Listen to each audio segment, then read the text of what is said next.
So here is video number 2 on the Enlightenment. The PowerPoint to this video is in the barn. It's the same one from the last video, but as I mentioned, we're breaking this into a few different segments. So today's left side is you want to make a Venn diagram with at least 4 points in each of the 3 areas, comparing and contrasting any 2 philosophes that we discussed in the video today. We left off last class talking about Montesquieu and how he observed separation of powers by looking at the English government. And this is familiar for when we learn about checks and balances. Now, Montesquieu did not invent these ideas of 3 different branches of government, how their powers are separated, checking and balancing their powers, but he did observe them, how they worked, and he explained them. And he also added some new ideas to these theories. He had sort of a gloomy idea of man, and he thought that man was general tendency towards evil. Man is selfish, they have pride, envy, they want power, and so checks and balances help prevent the abuse of power to those who hold it. So when our founding fathers were drafting the Constitution, they adopted a lot of these principles into the creation of our government.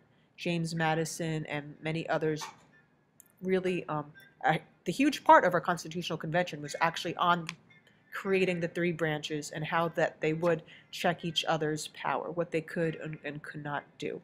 And they thought that the best way to secure liberty was to prevent a tyranny, and that these checks and balances would make that possible. So for example, Congress, if you look at this chart here, they can make certain laws, but the president has the power to veto those laws. And it's complicated, but they thought that that was essential.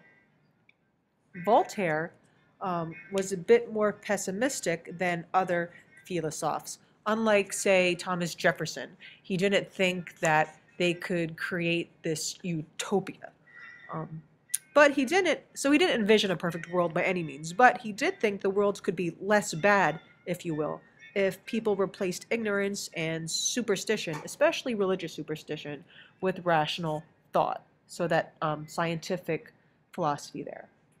And one way, according to Voltaire, to do this was to focus on tolerating people's religious beliefs. Now, he wasn't really religious himself and didn't really support any organized religion, but did believe that people should tolerate other religions and that government should not enforce an official religion on its people. So when you think of our first ideas of separation of church and state, you can trace a lot of that back to Voltaire. In fact, he explained how a lot of the ancient Romans were unusually tolerant of other religions that they encountered. So that classical idea coming back. Now, this is before the whole issue with Christianity in the Roman world. That, not considering that. He really didn't believe in faith himself, but like we said, he thought it was very important for others to tolerate that. And if people have rights, then their beliefs should be tolerated. Now, Diderot was also a Renaissance man from France. He studied medical works and scientific works, but he's probably most known for his creation of the Encyclopedia. Not like an encyclopedia today. It wasn't, this is how many teeth a giraffe have, and this is the population of Switzerland. It was a collection of about 200 essays, and it was organizing known knowledge at the time of science, art, and technology, but also a collection of opinions of various philosophies. And he wrote many of these essays himself. And others were from other famous Enlightenment philosophers, Rousseau and Voltaire.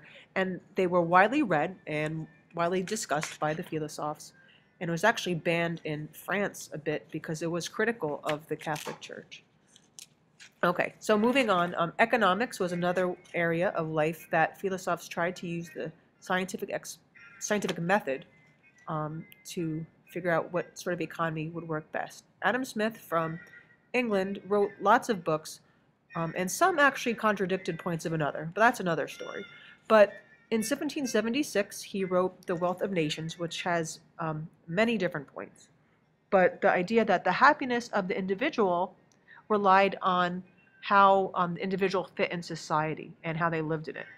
and that societies were greatly affected by the economic life of that society, and that human self-interest, not really the actions of the government, improved economic social conditions. So a limited government, which best secures people's liberties, remember the idea of the Enlightenment here, is that the government should not be involved in everything, and that it only has three basic roles.